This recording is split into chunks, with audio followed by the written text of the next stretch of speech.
اللہ رب العالمین والصلاة والسلام علی سید الانبیاء والمرسلین وعلی آلہ وصحابہ اجمعین ان اللہ وملائکتہ یصلون علی النبی یا ایہا الذین آمنوا صلوا علیہ وسلموا تسلیما الصلاة والسلام علیک یا سیدی یا رسول اللہ وعلی آلک وصحابک یا سیدی یا حبیب اللہ الصلاة والسلام علیک یا سیدی یا خاتم النبیین وعلی آلک واصحابک یا سیدی یا خاتم المعصومین۔ اللہ رب العزت جل جلالہ کی حمد و ثنا کے بعد حضور سرور کائنات فخر موجودات صلی اللہ تعالی علیہ وآلہ وسلم کی بارگاہ گوہر بار میں ہدیہ عقیدت پیش کرنے کے بعد سامعین محترم السلام علیکم ورحمۃ اللہ تعالی وبرکاتہ۔ امید کرتا ہوں کہ آپ تمام احباب خیر و عافیت سے ہوں گے۔ اللہ رب العزت تمام احباب کو صحت کلی عطا فرمائے اور اپنی بارگاہ میں جھکنے کی توفیق عطا فرمائے۔ سامعین محترم، ہم غسل کے مسائل پڑھ رہے ہیں کہ کن چیزوں کی وجہ سے جو ہے مرد و عورت پر غسل واجب ہو جاتا ہے۔ اگر کسی کو خواب ہوا اور منی باہر نہ نکلی تھی کہ آنکھ کھل گئی اور آلہ کو زور سے پکڑ لیا کہ منی باہر نہ نکلی، اور جب شہوت جاتی رہی تو تب چھوڑ دیا اور پھر منی باہر نکلی تو اب غسل واجب ہو گیا۔ اب یہ قاعدہ اب یاد رکھ لیجئے کہ بہت ہی اہم قاعدہ ہے کہ جب منی اپنے مقام سے، یعنی جو منی کا محل ہے، اصل محل، وہاں سے منی شہوت کے ساتھ جدا ہو چکی ہے تو تب ہی جو ہے وہ اسی وقت غسل واجب ہو جائے گا۔ یہی امام اعظم ابو حنیفہ کا قول ہے، ان کا اصح مذہب ہے کہ انہوں نے فرمایا کہ جب شہوت کے ساتھ اپنی جگہ سے منی جو ہے وہ خارج ہو جائے، چاہے وہ اعلیٰ تناسل میں رکی ہوئی ہے ابھی تک، تو اسی وقت جو ہے وہ بندے پر غسل واجب ہو جاتا ہے۔ تو اگر کسی بندے کو خواب ہوا، خواب میں احتلام ہوا اور فوراً جاگ گیا اور اپنے اعلیٰ کو زور سے پکڑ لیا اور منی باہر نہ نکلی اس وقت، اور جب شہوت چلی گئی تو اس وقت آلہ کو چھوڑ دیا اور منی باہر نکلی تو اب غسل واجب ہو چکا ہے۔ اور اگر نماز میں شہوت تھی، نماز پڑھتے وقت شہوت تھی اور منی اترتی ہوئی معلوم ہوئی اور منی کے اعلیٰ تناسل سے نکلنے سے پہلے نماز پوری کر لی اور نماز پوری کرنے کے بعد منی نکلی تو اب غسل فرض ہو گیا، غسل واجب ہو جائے گا۔ اب جو نماز پہلے پڑھ چکا ہے اس کا اعادہ کرنے کی ضرورت نہیں ہے، وہ نماز ہو چکی ہے۔ کھڑے یا بیٹھے یا چلتے میں سو گیا اور جب جاگا، آنکھ کھلی تو مزی کے اثرات پائے تو غسل واجب ہے۔ رات کو احتلام ہو گیا، جاگا تو کوئی اثر نہ پایا، وضو کر کے نماز پڑھ لی اور اس کے بعد منی نکلی، غسل اب واجب ہوگا اور وہ نماز ہو گئی۔ یعنی رات کو کسی بندے کو احتلام ہوا اور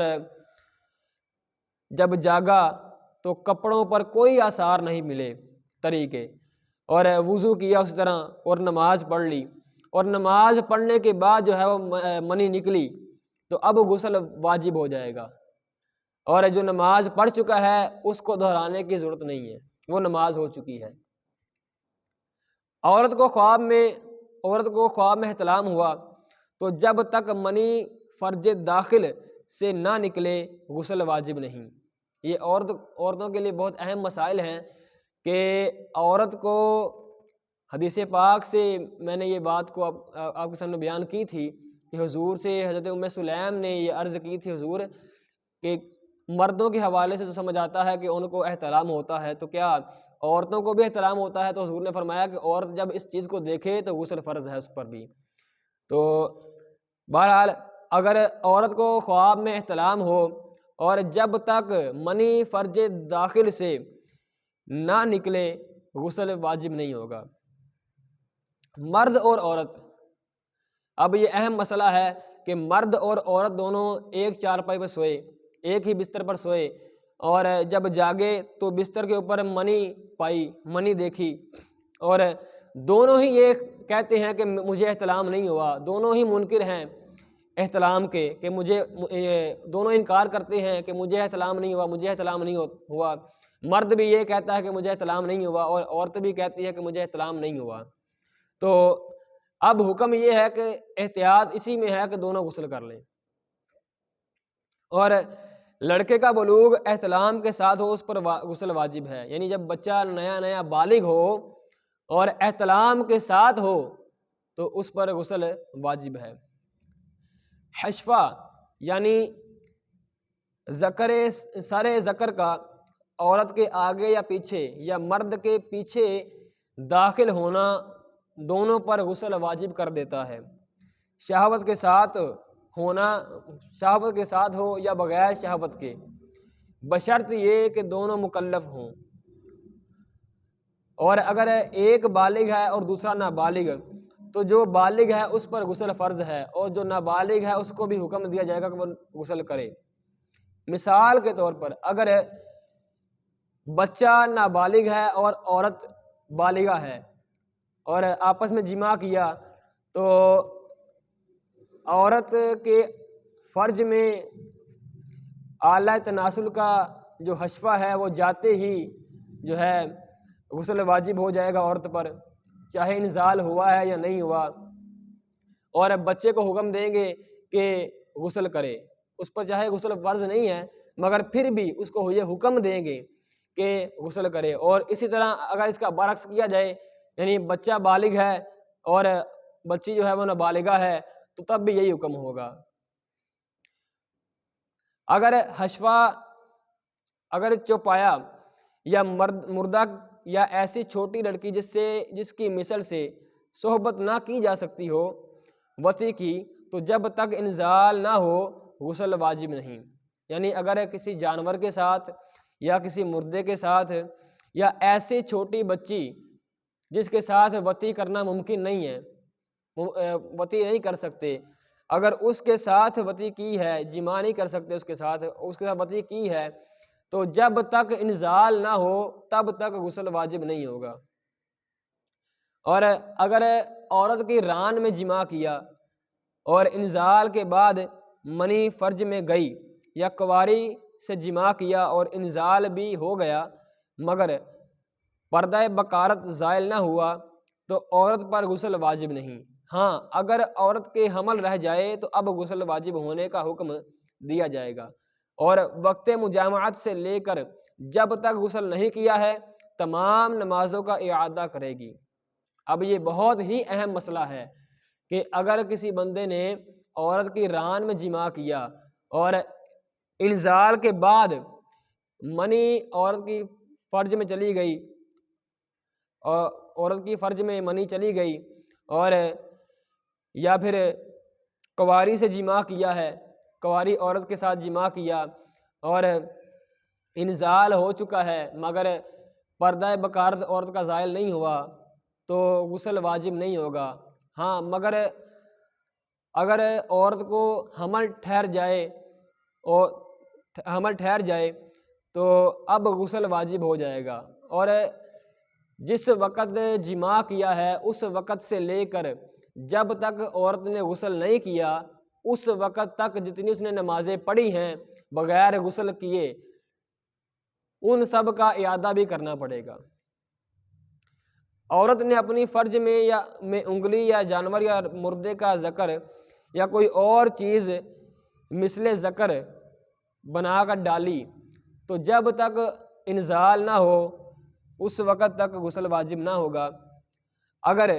جن آدمی کی شکل میں بن کر آیا اور عورت کے ساتھ جماع کیا تو حشفہ کے غائب ہونے سے غسل واجب ہو گیا، اور آدمی کی شکل پر نہ ہو تو جب تک انزال نہ ہوگا تو غسل واجب نہ ہوگا۔ یوں ہی اگر مرد نے پری سے جماع کیا اور وہ اس وقت انسانی شکل میں نہیں، بغیر انزال وجوب غسل نہ ہوگا، اور انسانی شکل میں ہے تو صرف غیبت حفشہ سے ہی واجب ہو جائے گا۔ یہ بھی بہت اہم مسئلہ ہے کہ عورت نے اپنی فرج کے اندر انگلی ڈالی یا کوئی اور چیز یا مردے کا ذکر ڈالا یا جانور کا ذکر ڈالا یا کوئی اور چیز مثل ذکر کر کے اپنے فرج میں داخل کی، تو جب تک عورت کو انزال نہ ہو تب تک غسل واجب نہیں ہوگا۔ اور اگر کسی جن نے انسانی شکل کے اندر عورت سے جماع کیا تو حشفہ کے غائب ہونے سے ہی، کیونکہ وہ انسان کی مثل بن چکا ہے، تو انسان کا حکم یہ ہے کہ جب حشفہ غائب ہو جائے عورت کے اگلے مقام میں، تو اگلے یا پچھلے مقام میں حشفہ غائب ہو جائے تو غسل واجب ہو جاتا ہے دونوں پر، تو اسی وقت جو ہے وہ غسل واجب ہو جائے گا۔ اور اگر مرد نے پری سے جماع کیا، مرد نے پری سے جماع کیا تو اس وقت جو پری ہے وہ انسانی شکل میں نہیں تھی، تو جب تک انزال نہ ہوگا اس وقت تک غسل واجب نہیں ہوگا۔ اور اگر عورت پری جو ہے وہ انسانی شکل کے اندر ہے تو محض حشفہ کے غائب ہونے سے ہی غسل واجب ہو جائے گا۔ غسل جماع کے بعد عورت کے بدن سے مرد کی بقیہ منی نکلی تو اس سے غسل واجب نہ ہوگا، البتہ وضو جاتا رہے گا۔ یعنی اگر میاں بیوی نے جماع کیا، عورت اور مرد نے جماع کیا اور کچھ منی نکل گئی اور غسل کر لیا عورت نے، اور غسل کرنے کے بعد جو بقیہ منی نکلی ہے عورت کے بدن سے، اس کی وجہ سے عورت پر غسل واجب نہیں ہوگا، مگر اس نے وضو کیا ہو تو وضو ٹوٹ جائے گا۔ اللہ رب العزت کی بارگاہ میں دعا ہے کہ اللہ پاک ہمیں عمل کرنے کی توفیق عطا فرمائے، آمین بجاہ النبی الامین صلی اللہ تعالی علیہ وآلہ وسلم۔